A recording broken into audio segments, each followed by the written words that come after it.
Hey guys, make sure to check out G2A.com. A link is in the description below. They have really cheap PC games, Xbox Live codes, and a whole bunch more. Link in the description below.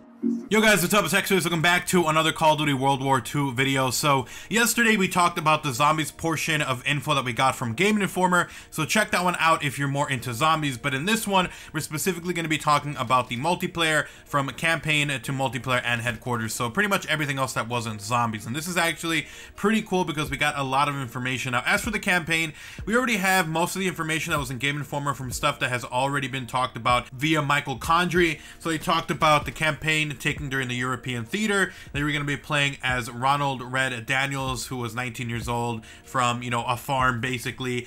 The mechanics of your squad where there is no health regen and there is no free ammo, so basically you need to actually go to your squad mates in order to get ammo and also to get patched up. So that's actually something completely new. And then on top of that, they just talked a little bit more about what you're going to be playing as. So you're going to be playing as the US Army, the British Special Operations, and also as some French resistance fighters. So you will be playing as men and women as well. Now they've said that the swastika will be in campaign, but it will not be in multiplayer or in zombies.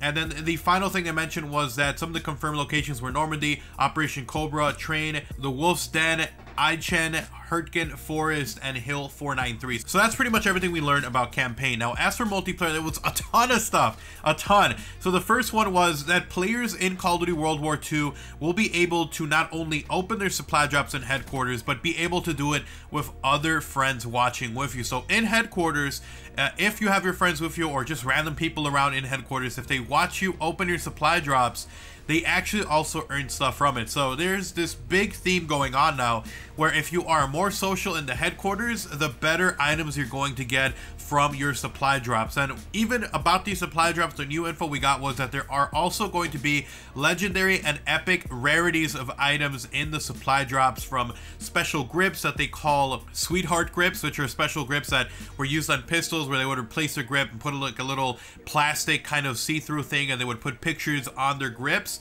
So that's something that is era appropriate. But then apart from that, there's actually going to be variants of weapons, but they're not going to be stat changes, just cosmetic at the moment. So for instance, an example they gave was of a legendary and an epic STG variant. The legendary was a special one that had an iron cross on it camo, and then there was another one that was a kind of tinted red wood style finish to it. So there's going to be rarities, so different rarities and different weapon cosmetic variants in supply drops, which is very, very cool.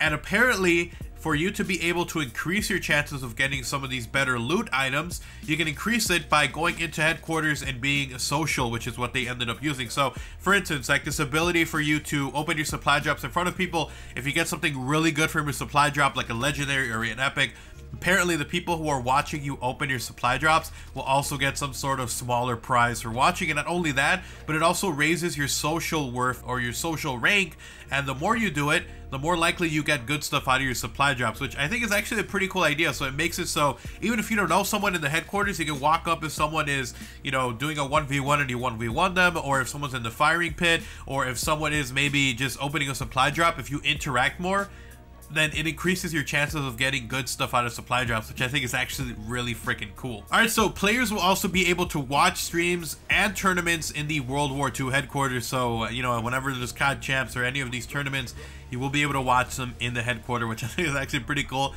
And there's also proximity microphones, so if you're near someone, you can hear what they're saying, but then if you walk further away from them, you won't, which is actually pretty cool. So you could be watching a stream with other random people and all talking at the same time, which I think is actually pretty freaking cool. Now the next thing here, it says that there will be daily and weekly quests available in the headquarter mode. We talked a little bit about this at E3, but basically you can go around and get daily and weekly quests, which we can probably compare to your daily and weekly contracts that we get in IW and then also in Black Ops 3. So completing these will give you not only rewards, but also, again, increase your social worth, which will increase the chances of you getting good stuff out of supply drops. So definitely complete those quests. Now the last really cool thing was that headquarters in Call of Duty World War II has dynamic events. So if you're in headquarters, you know, at random times you will have different dynamic events, and one of the ones that was listed was where you're going to be attacked from an airborne attack. So you would have to defend them and go to like turrets and try to knock these down. So again, this is actually so cool, man. I thought that headquarters is going to be some random place for you to hang out with friends, but it looks like it's going to be so much more. There's going to be a ton of stuff to do, from the 1v1 pitch, the firing range, having dynamic events, doing quests, having just people to talk to, opening supply drops in front of random people, and doing all of this stuff constantly or consistently or whatever pace you do it at will increase your chances of getting cool stuff from supply drops. I honestly think Sledgehammer Games has a really cool idea here, and I think that a lot of people are going to be active in the social network of the headquarters because of this. So I'm really excited. That was some of the information, guys. Hopefully you guys did enjoy the video. I know that there was a ton of info. Maybe I mumbled on a little bit there, so I do apologize, but I wanted to get this info to you guys, so hopefully you guys did enjoy the video. If you did, do me a favor, drop a like on the video, guys. It does about, it is very much appreciated. And if you are brand new to the channel, if you want to see even more content like this, obviously make sure you subscribe and you turn on notifications by clicking that little bell icon next to the subscribe button. Go ahead and follow me on Twitter. It's the best place to talk, and if you also want to, check out my gaming channel, linked in the description below. I'll see you guys next time. I'm out. Peace.